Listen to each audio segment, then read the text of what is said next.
ஆண்டன் வான் லோவன்கோக் என்ற நுண்ணுயிரியலாளர் முதலில் நுண்ணோக்கியை வடிவமைத்தார். அவர் 1674ஆம் ஆண்டில் தனது பல்லிலிருந்து சிதைவுற்ற பகுதியை எடுத்து அதை நுண்ணோக்கியின் உதவியுடன் உற்று நோக்கினார். அதில் அங்குமிங்கும் சுற்றி கொண்டிருக்கும் கண்களால் நேரடியாக காண இயலாத நுண்ணிய உயிரிகள் அதிகளவு இருப்பதைக் கண்டு ஆச்சரியப்பட்டார். யார்னா ஆண்டன் வான் லெவன்கோக் 1674 நுண்ணோக்கியின் உதவியுடன் சிதைவுற்ற பகுதியை பார்த்துருக்காரு நுண்ணோக்கியில். ஆண்டன் வான் லெவன்கோக் வைரஸில் உள்ள புரத உரையற்ற தீங்களிக்கும் RNAவே வீராய்டு எனப்படும். இவை தாவர செல்களில் உட்புகுந்து அத்தாவரங்களுக்கு நோயினை உண்டாக்குகின்றன. வீராய்டுன்னு என்னென்னா தீங்களிக்கும் RNA. இது தாவர செல்லில் புகுந்து நோயை உண்டாக்குது. உலக சுகாதார தினம் ஏப்ரல் 7. எப்படி ஞாபகம் வச்சுக்கலான்னா 7 நாளும் நம்ம சுத்தபத்தமாக இருந்தால் தான் சுகாதாரமாக இருக்க முடியும். வாரத்தில் 7 நாளும் அப்படின்னு ஞாபகம் வச்சுக்கலாம்.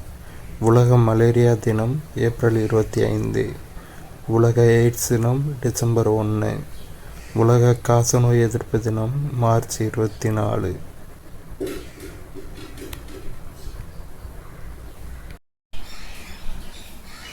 பாக்டீரியாவியலின் தந்தை என்று அழைக்கப்படும் ராபர்ட் கோஃப் என்பவர் ஜெர்மானிய மருத்துவர் ஆவார். இவர் முதலில் நுண்கிருமிகள் எப்படி நோய்களை தோற்றுவிக்கின்றன என்பதை கற்றவர் ஆவார். 1876ஆம் ஆண்டு செம்மறி ஆடுகளில் காணப்பட்ட ஆந்த்ராக்ஸ் என்ற நோயானது பேசில்லஸ் ஆந்த்ராசிஸ் என்ற உயிரியால் உருவாகிறது என்பதை சுட்டி காட்டினார். பாக்டீரியாவின் தந்தை ராபர்ட் கோக். இவர் ஜெர்மானிய மருத்துவர். நுண்கிருமிகளால் நோய் எப்படி உருவாகுது அப்படிங்கிறத படிச்சிருக்காரு. ஃபஸ்ட்டு முதல்ல படித்தவர் அவர் தான். நுண்கிருமிகளால் எப்படி நோய்கள் உருவாகின்றன என்பதை முதல்ல படித்தவர் ராபர்ட் கோக். 1876 செம்மறி ஆடுகளில் ஆந்த்ராக்ஸ் நோயானது பேசில்லஸ் ஆந்த்ராசிஸ் அப்படின்ற நுண்ணுயிரிகளால் உருவாகிறது அப்படிங்கிறத கண்டுபிடிச்சிருக்காரு Robert Koch. Sir Ronald Ross என்பவர் இந்தியாவில் பிறந்த பிரிட்டிஷ் மருத்துவர் ஆவார். இவர் மலேரியாவை பற்றிய தனது ஆய்விற்கு புகழ் பெற்றவர். இவர் இந்திய மருத்துவத்துறையில் 25 ஆண்டுகள் பணியாற்றினார். தனது ஆராய்ச்சியின் விளைவாக மலேரியா ஒட்டுண்ணியின் வளரும் நிலைகளானது கொசுவின் இரைப்பை குடல்வழி பகுதியில் நடைபெறுகிறது எனவும், எனவே மலேரியாவானது கொசுவினால் தான் பரவுகிறது எனவும் நிரூபித்தார். உடலியல் அல்லது மருத்துவத்துறைகளில் மலேரியா பரவும் விதம் பற்றிய தனது கண்டுபிடிப்புக்காக 1902ஆம் ஆண்டு நோபல் பரிசை பெற்றார். யார்னா சர் ரொனால்டு ராஸ். இவர் பிரிட்டிஷ் டாக்டர், இந்தியாவில் பிறந்த பிரிட்டிஷ் டாக்டர். மலேரியாவை பற்றிய ஆய்வு பண்ணியிருக்காரு. இந்தியாவில் 25 வருஷம் பணியாற்றியிருக்காரு. மலேரியா ஒட்டுண்ணியோட வளரும் நிலை கொசுவோட இரைப்பை குடல்வழி பகுதியில் நடக்குதுன்னு அதனால் மலேரியா கொசுவால் தான் பரவுது அப்படிங்கிறதையும் ப்ரூவ் பண்ணியிருக்காரு. இந்த மலேரியாவை பற்றின இந்த கண்டுபிடிப்புக்காக 1902ஆம் ஆண்டு இவர் நோபல் பரிசை பெற்றிருக்காரு. சர் ரொனால்ட் ராஸ்.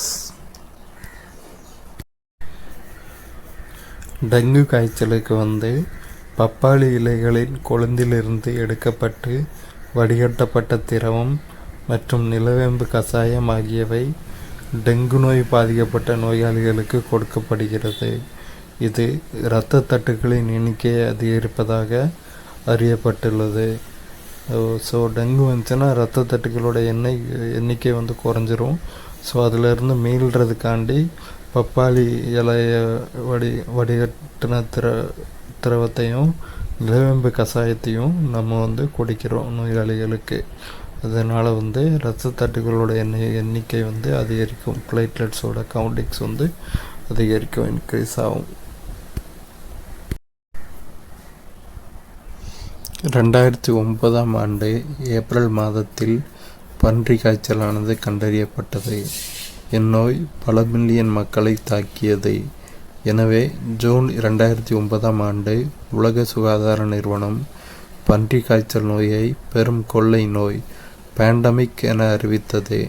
2015 இந்தியாவில் 31,000 மக்கள் இந்நோயால் பாதிக்கப்பட்டு அதில் 1900 பேர் இறந்து போனதாக தகவல்கள் உள்ளன. ஸோ பன்றி காய்ச்சலால் 1900 பேர் இறந்து போயிருக்காங்க. ஹூ நிறுவனம், வேர்ல்டு ஹெல்த் ஆர்கனைசேஷன் இதை பேண்டமிக் பெரும் கொள்ளை நோய், கொரோனா வைரஸ் மாதிரி பேண்டமிக் அப்படின்னு அறிவிச்சிருக்கு. 2009 ஏப்ரலில் கண்டறியப்பட்டது. ஜூன் 2009 ஹூவால் பேண்டமிக்காக அறிவிக்கப்பட்டிருக்கு.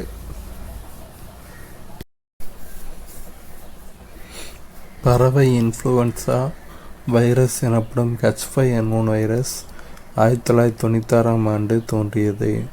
இந்த வைரஸால் முதலில் தெற்கு சீனா மற்றும் ஹாங்காங்கில் நோய் தோன்றியதாக கண்டறியப்பட்டது.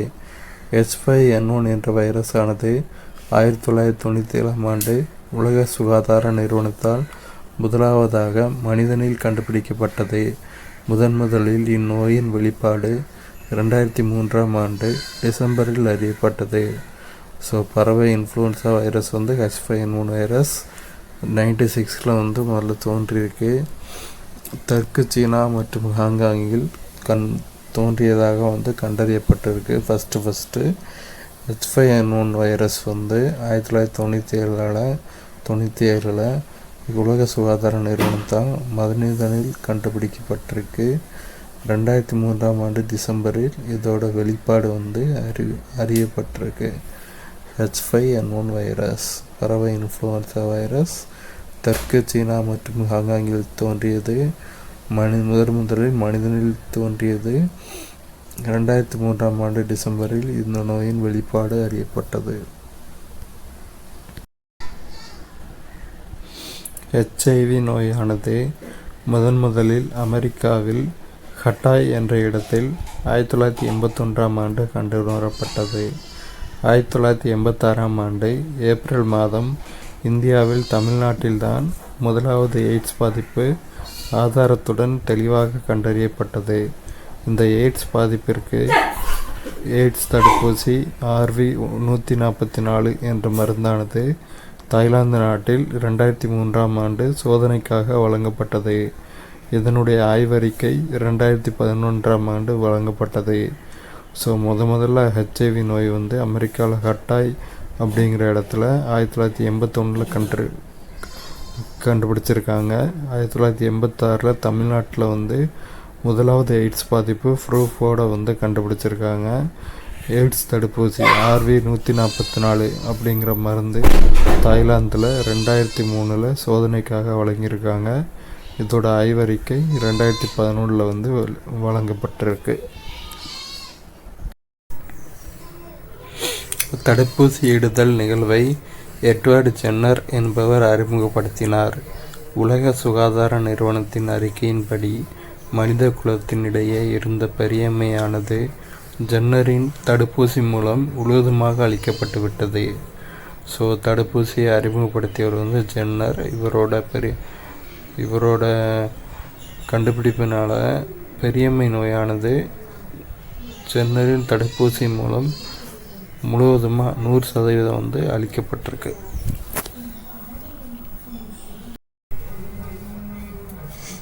லூயிஸ் பாஸ்டர் என்பவர் 18ஆம் நூற்றாண்டின் பிரான்ஸ் நாட்டைச் சார்ந்த வேதியியலாளர் மற்றும் நுண்ணுயிரியலாளர் ஆவார்.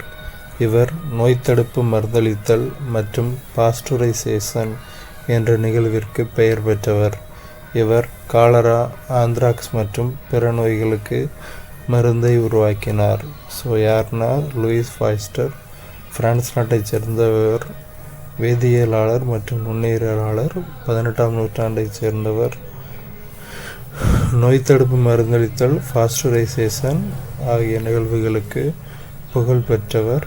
காலரா, ஆந்த்ராக்ஸ் மற்றும் பிற நோய்களுக்கு மருந்தை கண்டுபிடிச்சிருக்கார். லூயிஸ் பாஸ்டியர் பிரான்ஸ் நாட்டைச் சேர்ந்தவர்.